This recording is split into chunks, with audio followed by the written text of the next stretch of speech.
In nomine Patris et Filii et Spiritus Sancti. Amen. Pater noster qui es in celis, sanctificetur nomen tuum, adveniat regnum tuum, fiat voluntas tuam, sicut in celum et in terram. Pane nostrum quotidianum da nobis hodie, et dimitte nobis debita nostra, sicut et nos dimittimus debitoribus nostris, et ne nos inducas in tentationem, sed libera nos a malo. Amen. Ora pro nobis sancte Dei genitrix, ut dignificiamur promissionibus Christi, in nomine Patris et Filii et Spiritus Sancti. Amém. Muito bem, hoje estamos dando continuidade ao nosso projeto, apesar de ainda haverem alguns entraves e alguns impedimentos, etc. Nós vamos continuar com o canal e hoje a formação será um pouco mais longa do que as demais têm sido. Hoje eu gostaria de resumir num vídeo um tanto quanto longo, mas não tão longo quanto seria se a explicação fosse dada na íntegra, toda a nossa doutrina e a fé da igreja, de forma que você, que é católico e busca conhecer a fé verdadeira, realmente possa saber aquilo que é a doutrina da igreja e aquilo que é a verdade, porque este é o sentido principal de toda a nossa vida. Qual é o sentido da vida? O sentido da vida, se é que há um sentido, só pode estar fora dela. Mas a vida tem um sentido? O que acontece após a nossa morte, por exemplo? Essas perguntas são um tanto quanto espinhosas, e nós precisamos usar, além da Bíblia, porque nós vamos tratar daqui a pouco sobre ela, um pouco da razão para tentar respondê-la. Vamos do básico. Você sabe que você existe. Eu sei que essa afirmação pode parecer um tanto quanto óbvia, mas não é bem assim. Algumas pessoas, como o grande entre aspas, filósofo Friedrich Nietzsche, têm tentado negar a própria existência do ser humano e todas as coisas que são racionais, através da filosofia do niilismo, que prega que tudo é uma ilusão. O problema é que, quando nós nos questionamos a respeito de nossa existência, dizia René Descartes, é um significado de que nós sabemos que existimos. Porque se eu questiono a minha existência, significa então que eu existo. Isso é algo que difere os seres humanos dos animais, ou das plantas, ou de toda qualquer coisa que possua vida, ou intelecto, como um computador que pode ser criado há milhões ou bilhões de anos. É algo que somente os seres humanos podem fazer. Saber que eles existem. Questionar-se é uma prova de que você existe. Isso sem contar o próprio sensorialismo, que nos mostra que nada é uma ilusão. As coisas que existem de fato, nós somos feitos de carne e osso. Tudo que nós vemos, o mundo sensorial, nos prova racionalmente que nós existimos. Isso é uma verdade inquestionável de que nós não somos simplesmente uma ilusão ou uma programação dentro de uma matrix, mas nós somos reais. Ao contrário do que muitos pensadores, irracionalmente falando, pensam. Entretanto, se nós existimos, a nossa existência, o que é? Qual é o sentido de nós estarmos aqui? Porque é uma coisa da qual o ser humano jamais poderá se livrar, é a morte. O ser humano pode inventar remédios para todo tipo de doença, pode inventar a cura da AIDS, do câncer, de tudo no futuro. Mas uma coisa da qual não conseguiremos nos livrar nunca é a morte. Nada pode fazer com que o ser humano viva para sempre neste mundo. E ainda que isso fosse possível, todos sabem que no futuro o universo terminará. As galáxias estão se afastando umas das outras. Em breve, todo o universo terá congelado. Ou, se as galáxias começassem a se aproximar de seu epicentro em comum, elas entrariam em combustão e se destruiriam. O universo algum dia deixará de existir. Isso é um fato científico. E qual é o sentido do universo, então, quando ele tiver deixado de existir? Qual é o sentido da nossa vida quando nós morremos? Sim, porque o sentido da vida só pode estar além da vida. É uma lógica fundamental de que o sentido da coisa só pode estar além da coisa. O sentido do hoje só pode ser o amanhã ou além dele. O sentido de vocês irem para a escola, os adolescentes, por exemplo, é para no futuro poderem ter um bom emprego. O sentido está fora dele. Assim como o sentido de você ter um bom emprego é você ter um bom salário para se sustentar e sustentar sua família e etc. O sentido está fora. A mesma coisa acontece com a vida. O sentido da vida não pode estar nesse mundo. O sentido da vida só pode se encontrar além dessa realidade, no que nós podemos chamar de transcendência. Pergunta: isso existe de fato ou a vida não possui sentido? Bom, se dissermos que a vida não possui sentido, podemos afirmar tranquilamente que tudo aquilo que há na vida não possui sentido também. No entanto, nós vemos que as coisas possuem um sentido. Então a vida também possuiria um sentido, por lógica. A não ser que este mundo seja tão bizarro a ponto de que tudo possui um sentido, mas a vida não. Isso não é somente uma falácia, mas é uma desonestidade intelectual absurda. Você dizer que tudo que existe possui um sentido, mas a vida não, como muitos ateus, agnósticos e etc. afirmam.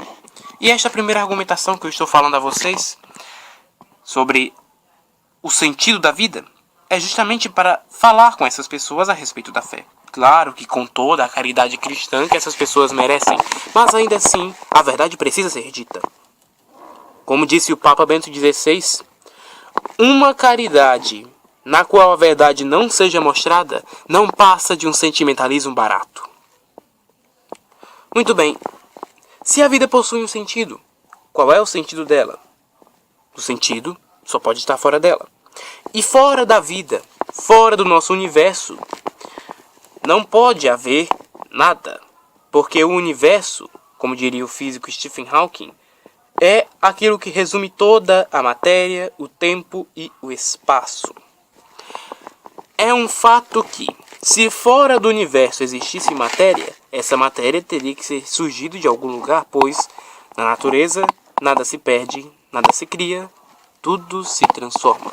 A matéria do universo em si tem que ter surgido de algum lugar, assim como se houvesse matéria fora do universo, o que provavelmente não acontece, essa matéria teria que ter surgido de algum lugar. Então, de onde ela surgiu?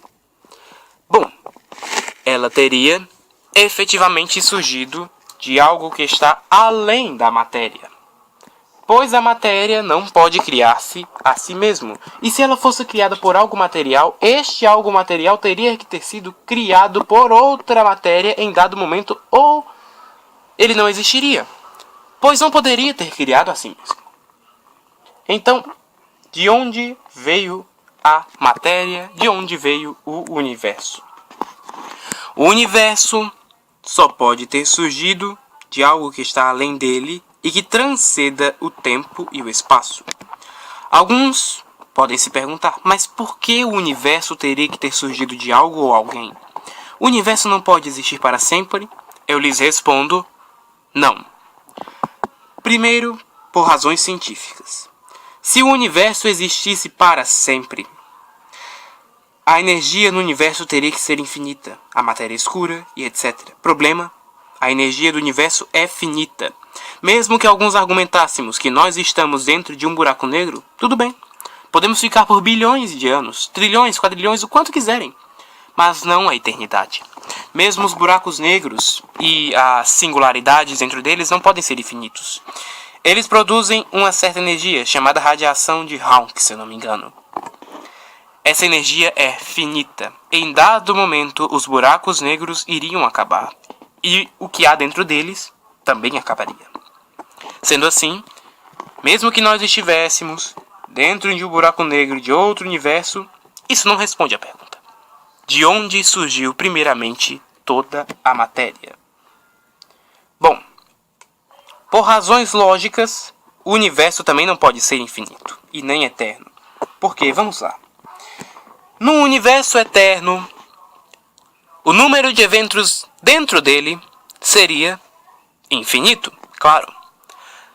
Só temos um problema.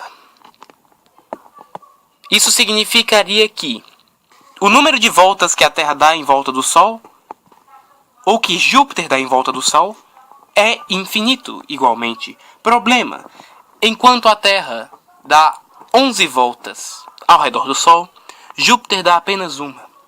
Mas no universo eterno, ambos esses números seriam infinitos. Veja o absurdo lógico que isso implica. Implicaria que, mesmo a Terra dando 11 voltas ao redor do Sol,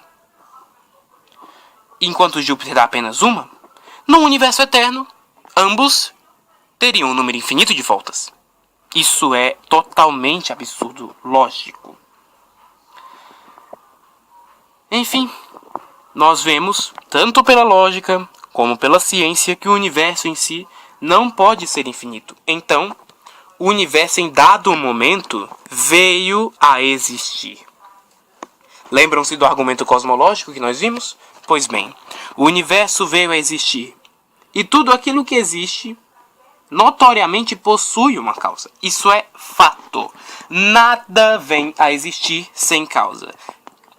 Cuidado, porém, com algumas tramas que ateus, agnósticos e etc. podem fazer. Estava tratando com um ateu muito naturalmente, ele era muito inteligente, por sinal, que falou sobre partículas surgirem em estado de vácuo. Problema: o vácuo ainda assim é alguma coisa. O vácuo não é o nada. Não tem como algo surgir simplesmente do nada. Se fosse assim, a teoria da abiogênese, que é totalmente anticientífica, estaria certa, mas ela foi refutada há mais de 2 séculos.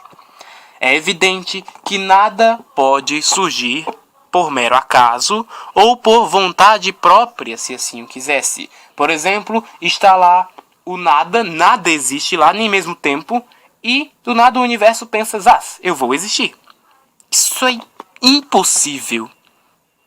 E visto que o universo não é eterno, e ele não pode ter surgido por conta própria, nem surgido do nada, nem sem nenhuma causa, e muito menos criado a si mesmo, pois não possui intelecto para isso.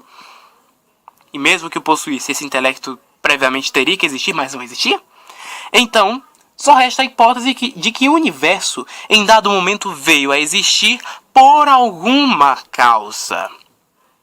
Esta causa só pode estar, lembre-se do início da aula, na transcendência, aquilo que é o sentido da vida. O que é esta causa? Bom, para terminar com a argumentação contra o ateísmo e etc., esta causa só pode ser imaterial e atemporal, pois fora do universo não há tempo nem espaço, e esta causa está fora do universo obrigatoriamente, a causa não pode estar condicionada a seu efeito. Eterna, pois deve ter sempre existido, visto que não é possível um infinito regresso de causas, como eu tratei no vídeo sobre o argumento da contingência. Já devo ter tratado dele aqui no canal. Porque o infinito regresso de causas não é possível. O que é o infinito regresso de causas? Só lembrando. Por exemplo, o universo vai existir por conta de Deus, Deus vai existir por conta de outra coisa. É o que os ateus costumam perguntar. Se Deus criou o universo, quem criou Deus? Problema: se nós respondêssemos essa pergunta com outra coisa criou Deus, então quem criaria essa coisa? E assim vai. Seria um ciclo de perguntas infinitos. O infinito regresso de causas que, metafisicamente, é impossível. Porque, para que haja um fim, ou seja, um presente, tem que haver um meio e um começo. Esta é a definição de tempo: começo, meio e fim. Se não há um começo, mas o infinito regresso de causas, não há um meio. E se não há um meio, não há um fim. Não existiria o presente e nós não existiríamos. Só que, como nós vimos no início da aula, nós existimos. Então, se nós existimos, há um fim. Se há um fim, há um começo. E se há um começo, não houve o infinito regresso de causas. Em dado momento, as coisas, o tempo inclusive, começaram a existir. A única coisa que pode fazer com que algo venha a existir e o tempo em si venha a existir é algo que seja eterno, algo que possa transpor a linha do infinito. Então, resumindo tudo, a causa do universo, por ser impossível o infinito regresso de causas, também é eterna. Ela também é muito poderosa, pois, para criar uma fonte tão grande de matéria e energia que é o universo, só pode ser uma fonte mais poderosa ainda de energia, se não infinita. Ela é muito poderosa, se não infinitamente poderosa. E visto que ela é eterna, então ela é eternamente poderosa, então necessariamente ela é onipotente e infinitamente poderosa. Ela também é, para terminarmos, pessoal. Ter vontade própria. Por quê? Porque algo que não possua vontade própria não pode fazer com que outra coisa venha a existir. A menos que ela sempre tenha feito esse algo existir ou nunca tenha feito esse algo existir. A causa teria que coexistir com seu efeito, ou o efeito não existiria, pois ela não seria uma causa. Problema, como nós vimos, o efeito, ou seja, o universo, não é eterno e nem o pode ser. Então, essa hipótese é nula. Assim como a hipótese de nós não existimos, porque, como nós vimos, nós existimos. Então, essa causa, para fazer com que o universo venha a existir, tem que ser pessoal. Uma comparação muito simples. Um interruptor de energia não pode ligar-se a si mesmo e causar a luz, a menos que ou venha alguém e o ligue, ou ele tivesse vontade própria para o fazer. Como esta causa primária do universo não teria outra causa antes dela, ela teria que ter vontade própria para ser o primeiro interruptor, muitas aspas, porque isso é só uma comparação, de todo o universo. Então a causa do universo é imaterial, atemporal, eterna, infinitamente poderosa e pessoal. Estas 5 características são as características de Deus, daquilo que todas as religiões e crenças têm por Deus. Logo, Deus necessariamente existe. Deus existe. Isso quebra toda a argumentação ateísta ou agnóstica que fica na dúvida sobre isso. Mas, acalmem-se. Isso é só um preâmbulo de tudo que estamos vendo. É só sobre a existência de Deus e o sentido da vida. Por quê? Porque se Deus não existisse, não haveria transcendência. Se a transcendência não existisse, a nossa vida não teria sentido. Nós poderíamos nos entregar ao desespero e à tristeza. Tem que necessariamente existir uma verdade que esteja acima de todas as coisas. Essa verdade é transcendente a este mundo. E essa verdade é o próprio Deus. Alguns poderiam argumentar, tudo bem, Deus existe, mas Deus pode não se importar conosco, não é? E eu respondo para vocês que não. A 4ª lei da termodinâmica afirma que uma coisa que não é conservada tende a ir para o caos. Se o nosso universo não fosse conservado por uma força maior do que ela, ele teria que ir para o caos, a desordem e a destruição. O problema é que há 13,5 bilhões de anos, segundo a teoria do Big Bang, o universo existe e está em perfeitíssima ordem, podendo, em planetas como a Terra, que talvez seja o único desse tipo, habitar vida e seres racionais como o ser humano.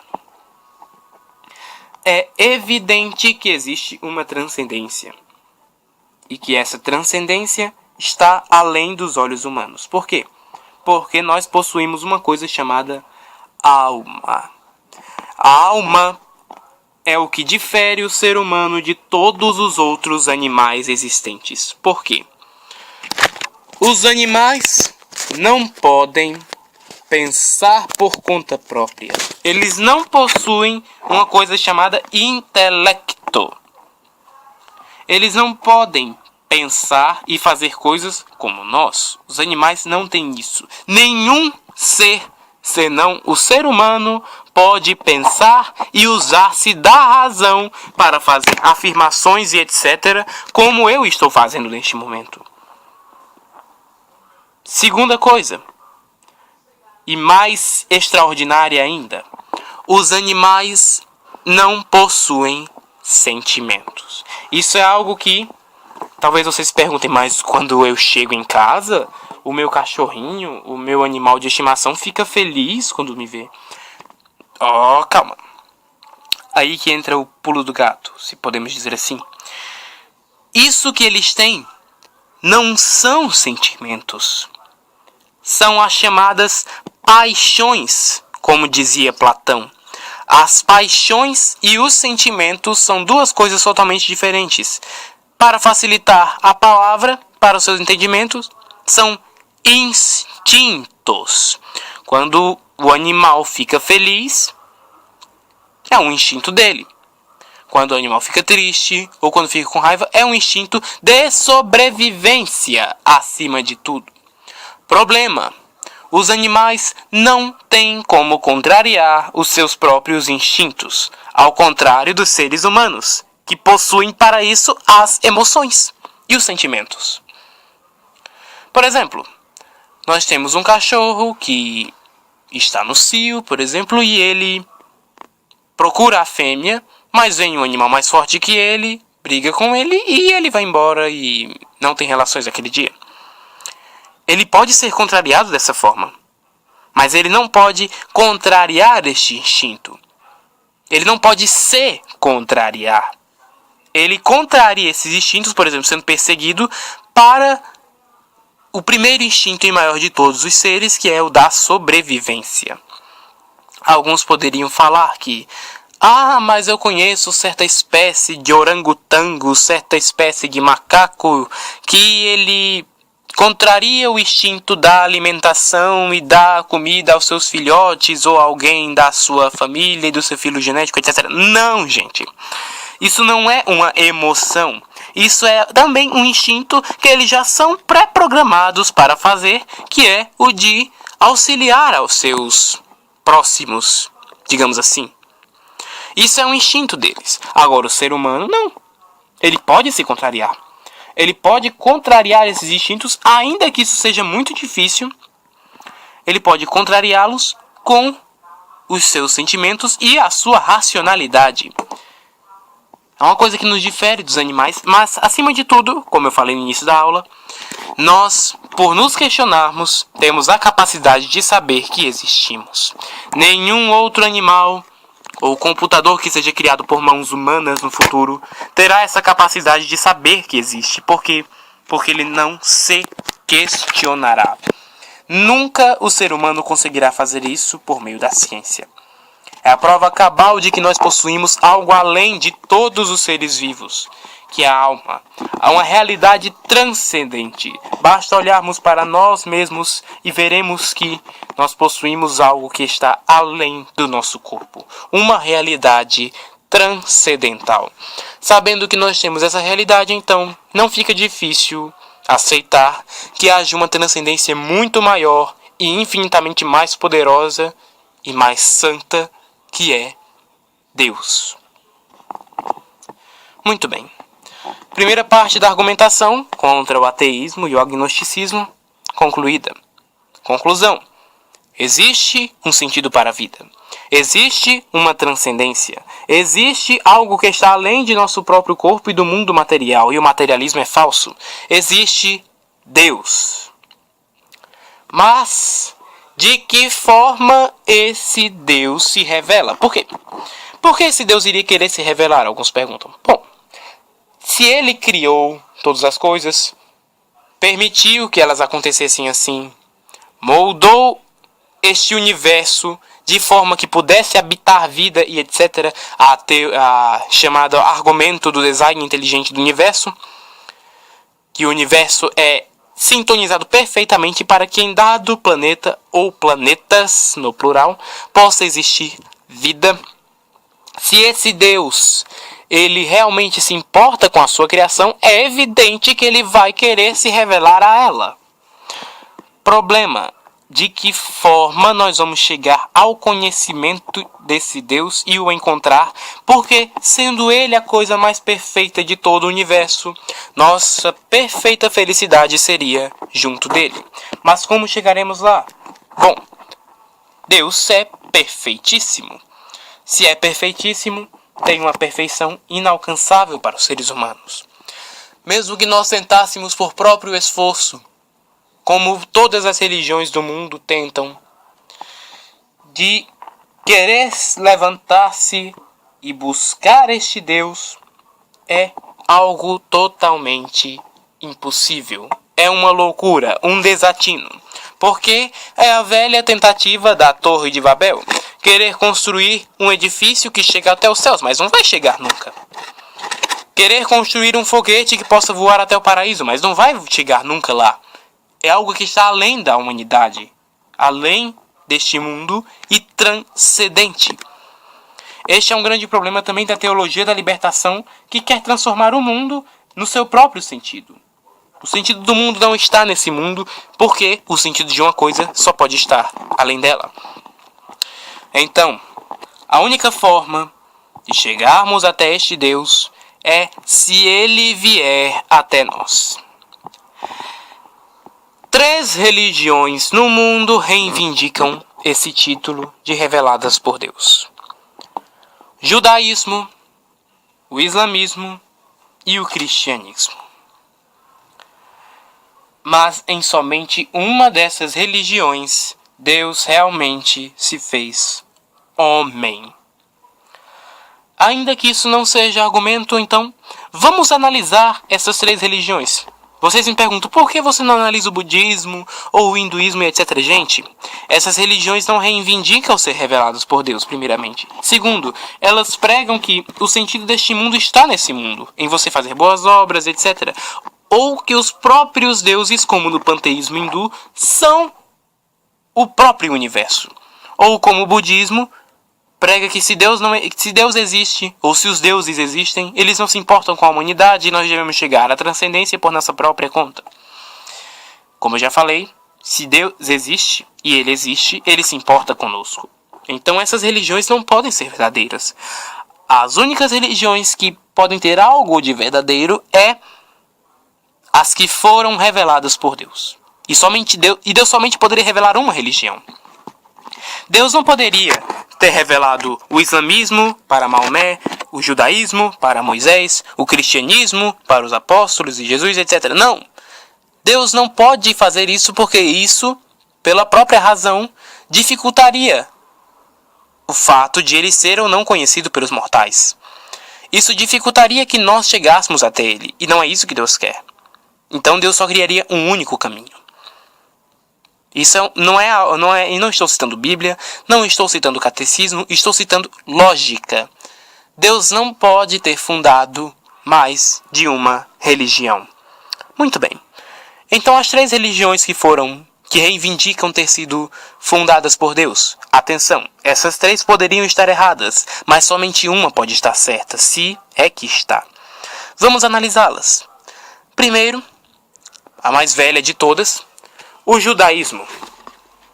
O judaísmo foi, apesar de ter tido seus alicerces lançados por Abraão, Isaac, Jacó, os patriarcas, etc., fundado por Moisés. Antes de Cristo, o judaísmo de fato haviam experiências extraordinárias, a chamada assinatura de Deus, como diz o padre Quevedo, ou seja, os milagres. Milagres extraordinários, ressurreições de mortos, multiplicação de alimentos, como feitos pelo profeta Eliseu, e etc. Há experiências extraordinárias que vão além da compreensão humana.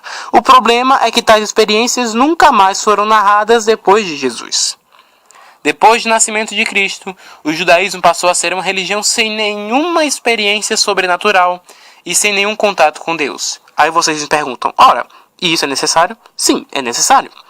Porque se Deus realmente se revela nessa religião, essa religião é verdadeira, e Deus realmente está ali, presente, e ajuda os homens com sua graça, tal religião tem que ter a assinatura de Deus, ou seja, uma prova de que ela é verdadeira. Isso refletindo na vida de seus membros, ou seja, experiências extraordinárias. Não há uma sequer no judaísmo depois do nascimento de Cristo e das divisões dos judeus e dos fariseus, a cabala e etc. Não há uma sequer. Mas não para por aí.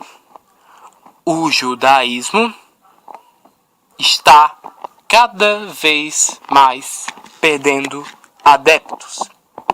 Poucas pessoas no mundo hoje em dia fazem parte de tal religião. Justamente porque o judaísmo, apesar de ter muitas coisas do Deus verdadeiro, e apesar de que ele foi a religião verdadeira antes de nosso Senhor Jesus Cristo, ele não é o mais. Não o é. Deixou de ser com o nascimento de Jesus para os cristãos. Vamos tratar do cristianismo por último.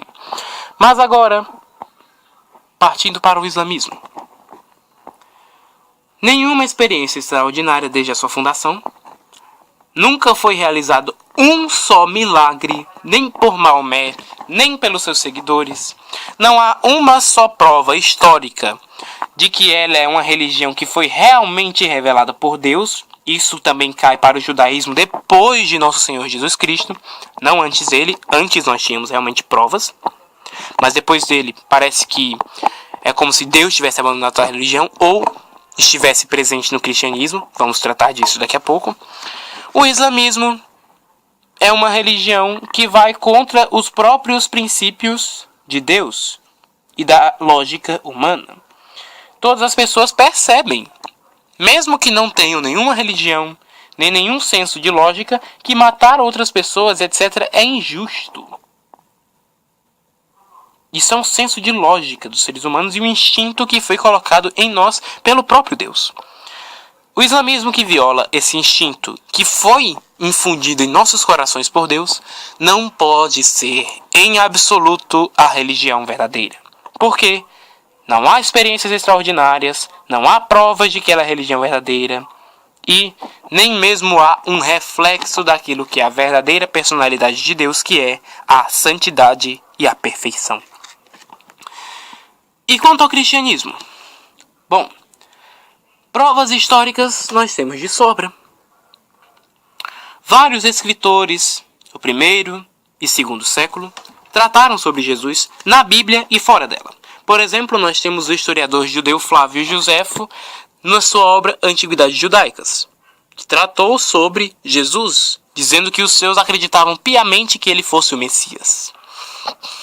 Tivemos também a carta de Marabá Serafião ao seu filho, falando sobre vários personagens históricos, incluindo um rei que havia sido morto pelos judeus. Essa carta é do ano de 70, mais ou menos, e ela foi escrita por um pagão. Não era nem judeu, nem cristão na época. Não tinha conhecimento de que Jesus era Deus e, no entanto, narra que ele realmente existiu. Provas históricas, nós temos bastante. Provas lógicas e filosóficas, temos alguma? Bom, podemos por acaso provar que Jesus é Deus? E eu lhes respondo, sim, podemos. Como? Jesus, ele reivindicou ser Deus. Isso é um fato inegável que está presente tanto na Bíblia como na história. Os próprios judeus, para tentar, como eu posso dizer, sujar com o nome de Jesus, no Talmud diziam que Jesus, ao fazer seus milagres, apesar de reivindicar ser o Filho de Deus, invocava o nome de Beelzebul, mas isso é só uma mentira judaica, evidentemente.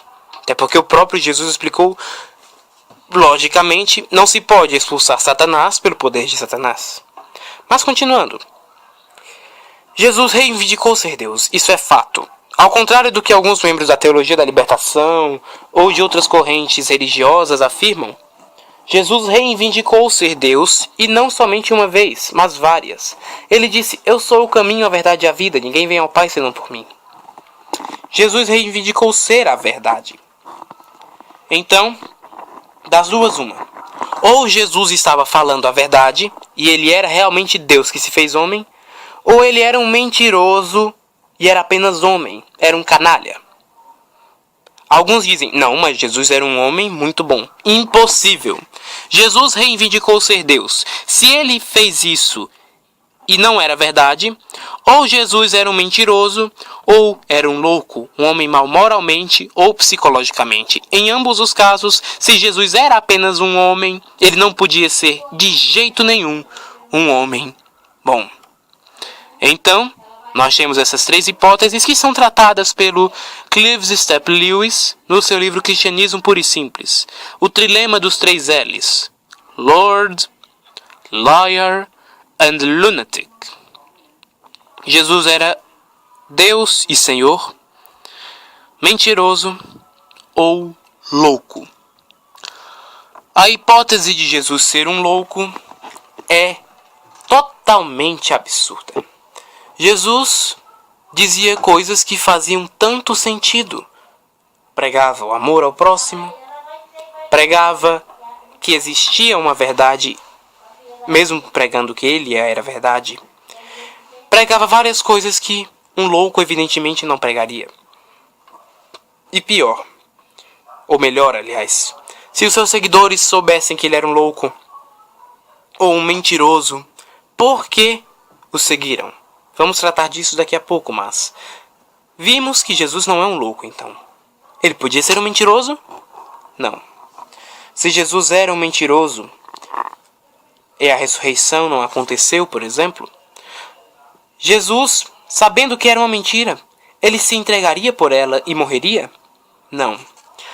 Os homens que reivindicaram ser o Messias, como por exemplo Teudas ou Judas da Galileia, eles sabiam que era mentira, mas eles não morreram por essa mentira. Alguns, porque não foram só esses dois, foram vários homens que reivindicaram ser o Messias, desistiram, disseram, não, nós não somos, era só uma brincadeira ou uma mentira. Ou os outros foram mortos pelo Estado romano bruscamente, mesmo sabendo que era uma mentira. Jesus foi o único que morreu de fato, se entregando na cruz. Se era uma mentira, por que Jesus chegaria a tal extremo? E se era uma mentira, por que, ainda que Jesus tivesse feito isso, os apóstolos não pararam de o seguir, dizendo, não, este homem é louco, vamos sair. Nenhum dos apóstolos desistiu. Nenhum dos discípulos desistiu. Ao contrário, depois do Pentecostes, todos continuaram e ainda trouxeram mais pessoas à fé. Se a ressurreição não aconteceu, por que os apóstolos mentiriam para morrer?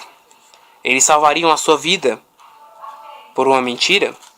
Isso é fato, mas não perderiam ela por uma mentira. Os apóstolos não morreriam se soubessem que Jesus não ressuscitou. Então, Jesus não podia ser um mentiroso e nem um louco. Só resta a hipótese de que Jesus realmente era Deus que se fez homem. Você tem este jogo de xadrez. Quando as três casas, as três opções estão ocupadas, damos o checkmate. Jesus de fato era Deus e era Deus verdadeiro. Então, se Jesus era um Deus verdadeiro, tudo o que ele pregou é a verdade. Mas o que foi que Jesus pregou? Como sabemos o que Jesus pregou ou não? Porque existem vários evangelhos, vários escritos e etc. Aí vai a argumentação contra os nossos irmãos protestantes. Se vocês negam a autoridade da Igreja Católica, como diabos vocês podem saber quais são os livros inspirados ou não por Deus? Porque é evidente, esses 27 livros são apenas uma das listas. É a mais conhecida, porque é a que foi preparada pela Igreja Católica e escolhida pelos bispos dela. Mas não temos só essa. Temos a lista dos livros do Novo Testamento escolhida pelos gnósticos, que colocaram centenas de outros evangelhos e outros escritos na Bíblia. Também temos a lista de Marcião, bispo do século III, que retirou quase todos os livros da Bíblia. Retirou o Antigo Testamento, retirou algumas cartas de Paulo, retirou todos os evangelhos, exceto o Evangelho de Lucas, retirou o Apocalipse. Nós temos também a lista de seu querido Martinho Lutero, que retirou a carta de Tiago, o Apocalipse, as cartas de Judas e a segunda carta de Pedro e a segunda e a terceira carta de João. Ele retirou não só os livros do Antigo Testamento, mas também os do Novo. Temos várias listas da Bíblia. Temos a Igreja Ortodoxa, que tem vários outros livros também. Temos a Septuaginta, com o terceiro e quarto Macabeus. Como vocês sabem quais são os livros inspirados por Deus ou não? Esse é o problema. Muitos protestantes dizem, não, leia a Bíblia que você será feliz, leia a Bíblia que você encontrará nela a verdade. Tá, mas qual Bíblia e qual verdade? A Bíblia que vocês leem? Ou a de Martinho Lutero? Ou a de Marcião? Ou a dos gnósticos? Ou a da Igreja Ortodoxa? Qual? Somente se pode saber quais livros são inspirados por Deus se aceitando a autoridade da Igreja. Não tem outra saída. Quem determinou esses livros do Novo Testamento e etc. foi a própria Igreja Católica. Com que autoridade a Igreja faria isso? Porque Deus a instituiu. Para os protestantes que creem na Bíblia, aí vai uma passagem, Atos 2, versículo 4. Os apóstolos ficaram cheios do Espírito Santo. Se o cânon das Escrituras é verdadeiro, aqueles que o escolheram, ou seja, a Igreja também é verdadeira e inspirada pelo Espírito Santo igualmente como os apóstolos. Porque os apóstolos edificaram a Igreja após a morte de Cristo. A Igreja foi fundada por Jesus, mas continuou sendo edificada pelos apóstolos. Depois da morte dos apóstolos, então como ficaria? Deus abandonaria seu povo? É evidente que não. A Igreja continuaria sendo inspirada por Deus, assim como seus bispos. E assim a Igreja, durante os primeiros séculos, definido pelo Concílio de Calcedônia, se eu não me engano, escolheu os livros que são inspirados por Deus. Se não fosse por isso, então, meus amigos, nós não teríamos condições de saber quais os livros inspirados por Deus ou não. Com que autoridade a Igreja faz isso? Com o poder do Espírito Santo. Como sabemos que o Espírito Santo está na Igreja? Porque só na Igreja Católica nós temos essas experiências sobrenaturais das quais falei. Milagres extraordinários. Casos extraordinários de, por exemplo, ressurreição de mortos. Milagres como os milagres do Padre Pio de Pietrelcina, ou o êxtase de Santa Teresa d'Ávila. Ou mesmo grandes homens que, apesar de não terem feito grandes milagres, ainda assim foram grandes pregadores da Igreja, como São João Crisóstomo, Santo Agostinho de Hipona, Santo Atanásio de Alexandria, etc. Somente na Igreja Católica nós temos isso. Somente nessa igreja nós temos mais de 2.000 cadáveres incorruptos. Não mumificados, saponificados, congelados, criogenizados, não. Incorruptos. Corpos que não tiveram o mínimo de corrupção, como o cadáver de São Pio de Pietrelcina, que até os dias de hoje, mais de 50 anos depois de sua morte, continua intacto. Casos extraordinários de milagres, etc., como esses, só acontecem na Igreja Católica. Mostre-me um único milagre, e etc., verdadeiro que tenha acontecido fora da Igreja Católica. Não encontrarão nenhum. Porque é somente nela que o Espírito Santo age, porque esta igreja, como diz a própria Bíblia, é o corpo de Cristo. Se Cristo age e uma cabeça não pode agir separada do corpo, então essa igreja também é inspirada pelo próprio Deus e Deus age através dela na história. Por isso que a igreja esteve tão certa ao proclamar as suas verdades de fé. Quando nossos irmãos vêm nos atacar, por exemplo, sobre as imagens. A Bíblia apoia a fabricação de imagens. Êxodo 25:18. Farás para ti 2 querubins de ouro e o colocarás sobre o propiciatório. 1 Reis no capítulo 6, quando trata da construção do templo. Números 21, se eu não me engano, sobre a serpente de bronze, etc. Tudo isso apoia essa verdade da Igreja Católica, da veneração às imagens dos santos, porque nós nos dirigimos aos próprios santos. A veneração aos santos. Em Provérbios 10, versículo 7, a memória do justo alcança bênçãos. Os santos intercedem junto a Deus, como nós vemos no livro do Apocalipse, no capítulo 8, versículo 4. A fumaças do incenso subiu da mão do anjo com as orações dos santos diante de Deus. É uma verdade que está na Bíblia e é atestada na história continuamente. Para os nossos irmãos protestantes que acham que sabem alguma coisa de Bíblia, mas não sabem nada, se vocês lessem a Bíblia de verdade, vocês se tornariam católicos. Pois nela está toda a verdade de nossa fé. Cremos em um só Deus. Deuteronômio 6,4. Ouve Israel. O Senhor e nosso Deus é o único Deus. Mas este Deus subsiste em 3 pessoas, o Pai, o Filho e o Espírito Santo, como também está na Bíblia. Este Filho, a segunda pessoa da Santíssima Trindade, se encarnou. João capítulo 1. O Verbo se fez carne e habitou entre nós. Fundou uma igreja. Mateus 16, versículos 17 e 18. Tu és Pedro e sobre esta pedra edificarei a minha igreja, e o poder do inferno jamais poderá derrotá-la.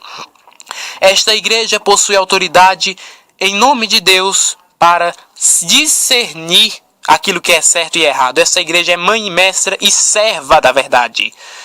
1 Timóteo 3, versículo 15. Se eu tardar, saiba como proceder na casa de Deus, que é a igreja do Deus vivo, coluna e fundamento da verdade. Isso está na Bíblia. A Bíblia não pode ser interpretada individualmente. Isso está na própria Bíblia também.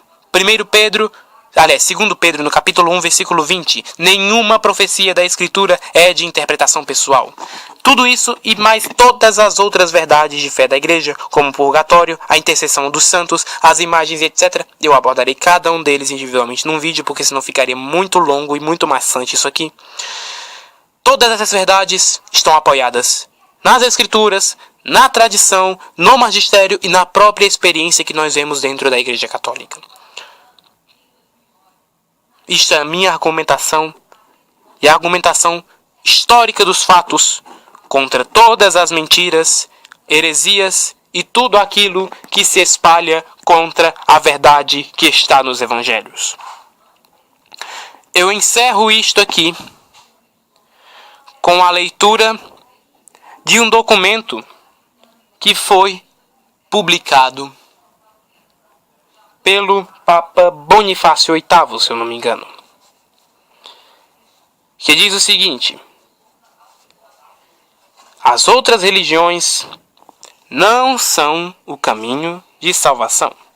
Somente através da Igreja Católica de Cristo, auxílio geral de salvação, isso está também transcrito no documento do Concílio Vaticano II, Unitatis Redintegratio. Somente na Igreja Católica de Cristo, auxílio geral de salvação, pode-se encontrar a plenitude dos meios para se salvar. É isto que é a nossa fé. É isto que nós cremos. É isto que afirmamos. A nossa fé, porém, não é uma fé cega, que se baseia simplesmente naquilo que prega ou não a igreja. A nossa fé é embasada na razão. Como diz na primeira carta de Pedro, no capítulo 3, versículo 15. Estais sempre prontos a dar, racionalmente, claro, aos que questionarem a razão de vossa esperança. E esta é a razão de nossa esperança. A síntese de toda a nossa fé. Aquilo que nós cremos. Entretanto, esta fé, apesar de se basear na razão, que são as preambula fidei, as portas da fé, precisamos crer nisso. Não podemos simplesmente resumir tudo à razão. A fé sem razão, claro, é cega, é uma fé irracional. Mas a razão sem uma fé é loucura. A razão sem a fé, sem a crença naquilo que estamos fazendo, sem a virtude heróica da fé, se torna uma loucura que não tem cabimento, não tem fundamento espiritual nenhum.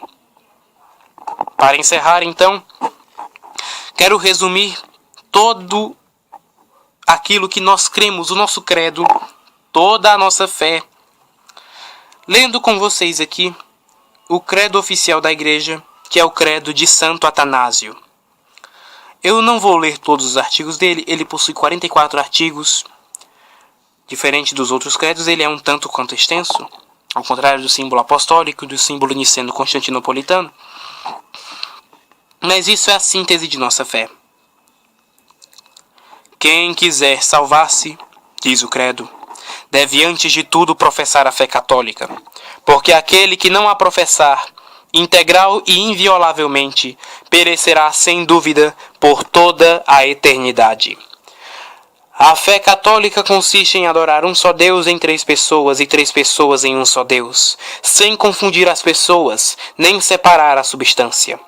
Porque uma só é a pessoa do Pai, outra a do Filho, outra a do Espírito Santo, mas uma só é a divindade do Pai, do Filho e do Espírito Santo, igual à glória e coeterna majestade.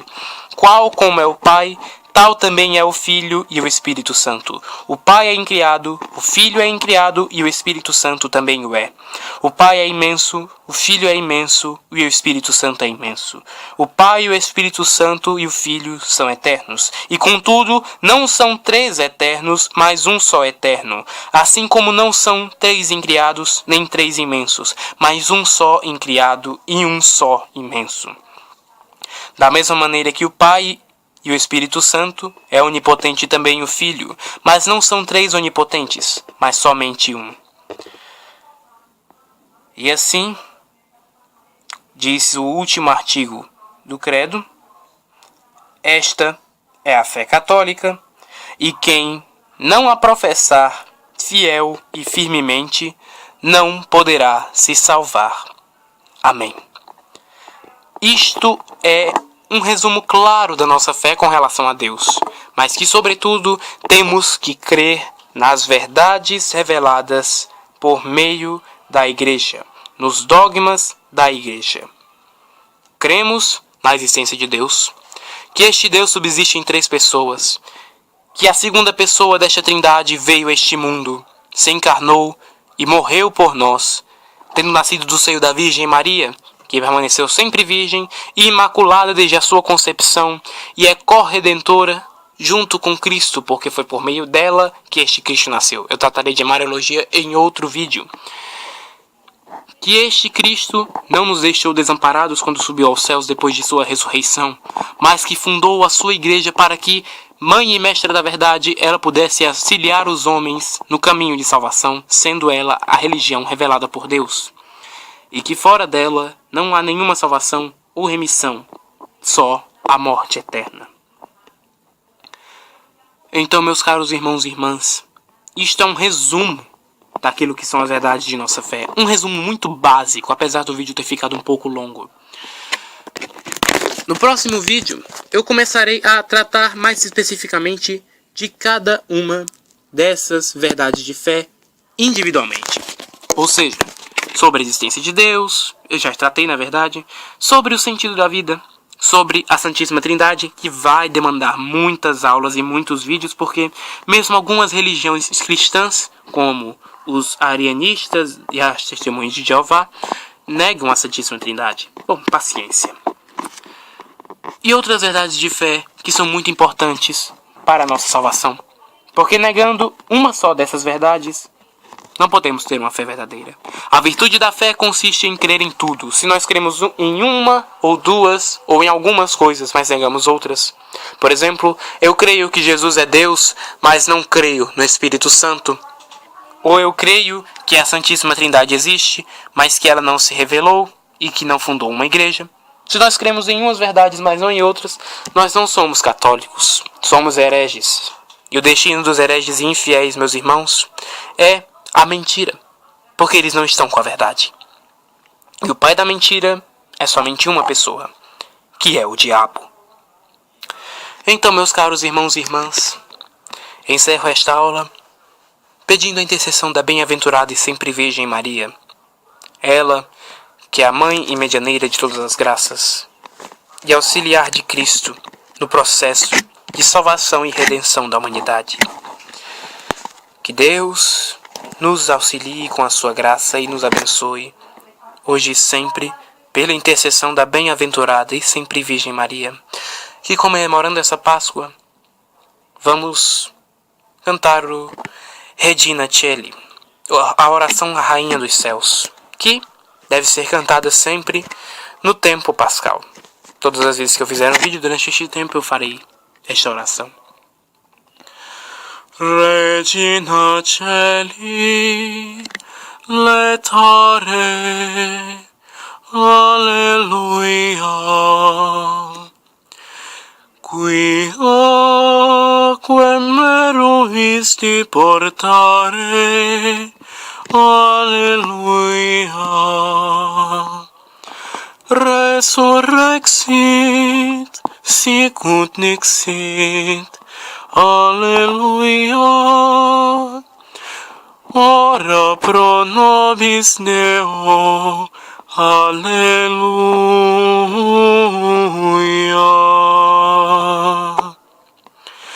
Ave Maria, gratia plena, Dominus tecum, benedicta tu in mulieribus, et benedictus fructus ventris sui, Iesus.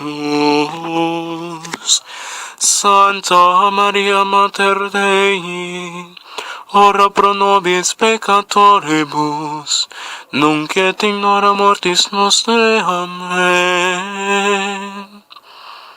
Ó Maria concebida sem pecado, rogai por nós que recorremos a vós. Que Deus nos abençoe, hoje e sempre. In nomine Patris, et Filii, et Spiritus Sancti. Amém.